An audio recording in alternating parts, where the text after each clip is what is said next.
Una vez más, el filántropo Leonardo Farcas ha dado que hablar por sus aportes económicos. Hace unas semanas inició a través de las redes sociales un concurso para entregar millonarios premios y al mismo tiempo reconocer a 10 personas por el Día del Trabajador.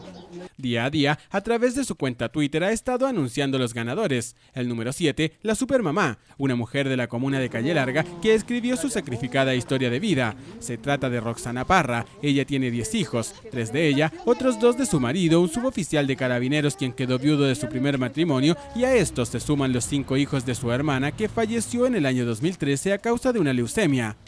Su mayor sueño era poder contar con los recursos necesarios para ampliar su vivienda, principalmente para construir un segundo baño que permitirá mejorar la calidad de vida de los suyos. Hoy recibió la noticia a través también de las redes sociales. Leonardo Farcas la escogió para entregarle 5 millones de pesos y así que ese sueño que siempre tuvo sea una realidad. Siempre fue un sueño que algún día yo siempre decía, ojalá pudiera Leonardo Farcas venir a ayudarme, como es tan buena persona y siempre anda ofreciendo ayuda. Yo dije, ¿por qué a mí no me puede ayudar? Pero en la casa son 13 personas, pues a los 10 hijos y este matrimonio se suma la madre de Roxana. Ambas han logrado ser un aporte económico al hogar con un emprendimiento de venta de colaciones y almuerzos, lo que hasta el momento ha permitido dar estudios a los 10 hijos, de entre 2 y 17 años de edad. Desde que esta supermamá presentó su historia, toda su familia estuvo atenta a las redes sociales hasta que la noticia llegó.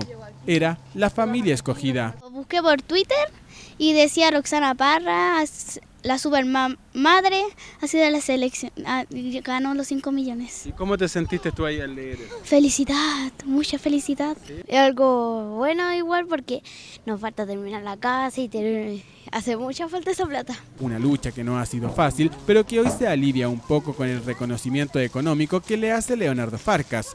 El premio lo recibirá dentro de los próximos días a través de un valevista, pero ella y su familia siguen soñando. Hoy, lo único que quieren es conocer a Farcas para agradecerle personalmente su aporte.